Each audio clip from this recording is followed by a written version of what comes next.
Hi everybody, this is Judi at River City Sewing, and our little hint and tip for today is we're talking about needles. Now, there is always some confusion with customers about needle sizes and what it means of these numbers that are written on the packaging. Okay, so we're going to talk a little bit about needle sizes today. So on this Schmetz needle, you'll see, if the camera can pick that up, you'll have an 80-12. Now, these numbers are a system size. 80, 60, 70, 80, 90 was one type of needle measurement size, and the 10, 11, 12, 14 and onwards was another system of needle measurement size.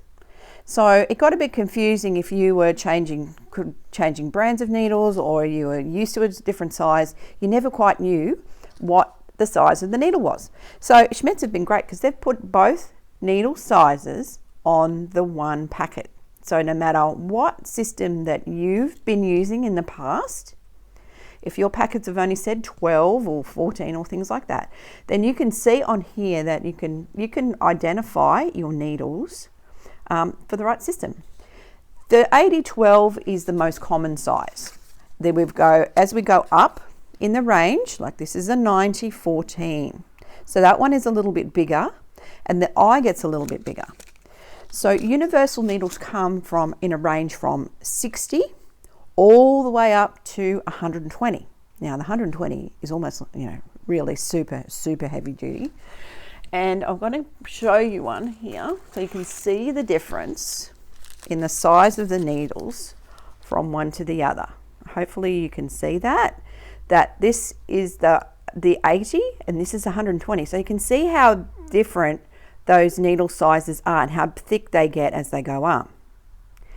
Now, the only thing you have to remember is if your machine has a needle threader, automatic or any other type of needle threader, you can't use a 60 universal in your machine. The needle threader won't thread it. So if you're doing super fine fabrics and you want a really super fine needle, if you're using a 60, you're going to have to thread that one by hand.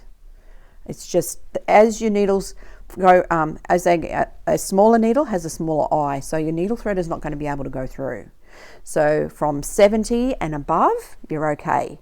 But 60, you just need to thread that one by hand. So hopefully that's explained a little bit about the two numbers on your needles.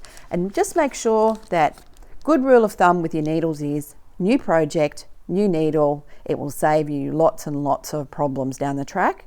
And please, if you can't remember the last time you changed your needle, do it today.